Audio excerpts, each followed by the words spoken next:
Liverpool are just 2 points short of a perfect start in the league. They looked true perfectionists against Luton. Their passing game was quality plus, but the biggest plus of all was Ian Rush. Steve McMahon split Gazza's nose last week. Here he is splitting the Luton defence. It was Steve Nicol who was sent crashing there, giving the popular Jan Molby an opportunity to end his Anfield career on a high note, scoring number 2 from the penalty spot. Molby destined for Barcelona next week.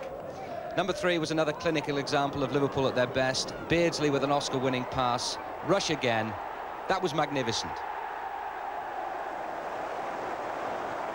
Now this is the Anfield secret, pass and move. Ray Houghton exchanging passes with Peter Beardsley. The First Division's leading scorer now with 10.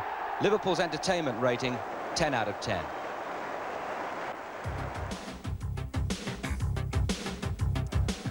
This was a tremendous match at White Hart Lane. 9 minutes gone, Gascoigne's corner, and Paul Stewart with his first league goal of the season.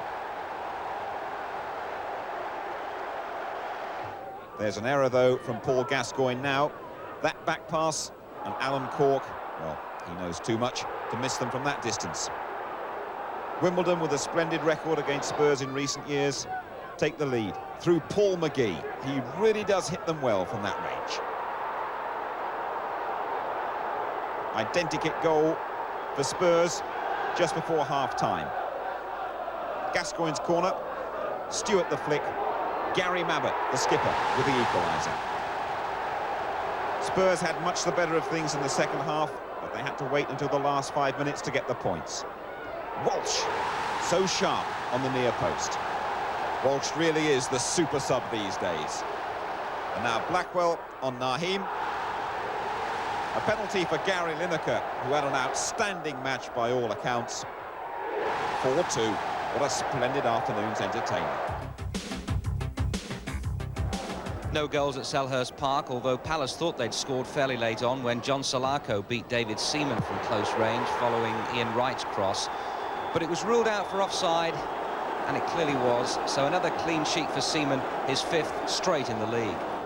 Arsenal's best chance fell to Anders Limpar. Just like the Swede and Arsenal to profit from such an opportunity in the closing minutes. But that other £1 million goalkeeper Nigel Martin kept his goal intact as well. This must go down as just about the best home performance of the season for the Saints. Right out, powerful in the air, 8 minutes gone.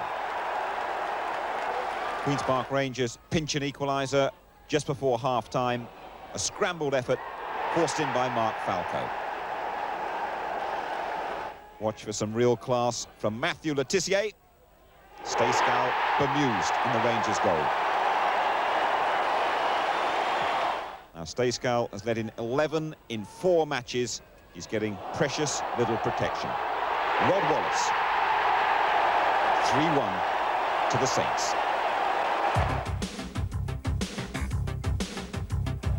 Joe Venglosh signed a new, improved contract at Villa before the Midlands derby against Forest, and in all respects, Villa put their disappointing performance in Milan behind them. England new boy Tony Daly with a twisting run. Ian Olney brought down by Steve Chettle. Graham Taylor was actually there to see David Platt fail to get his 11th of the season. Mark Crossley reading his intentions from the spot and Stuart Pearce clearing. But Cowans it was who sent over the resulting corner, and after an almighty scramble, Kent Nielsen forced it in for his first in the league this season, and Villa's first in the league after almost 6 hours playing.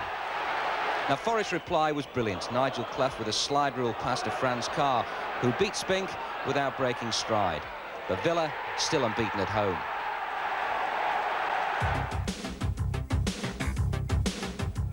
Manchester United, Britain's sole survivors in Europe, probably had the better of things at the baseball ground, but couldn't translate that superiority into goals. Lee Sharp set up the best chance for Neil Webb, but somehow Peter Shilton and the rest of the Derby defence kept it out. A solo goal here by Dale Gordon. It took nothing more than that to bamboozle the Chelsea defence. Gordon using the space to gain full advantage of his fancy footwork.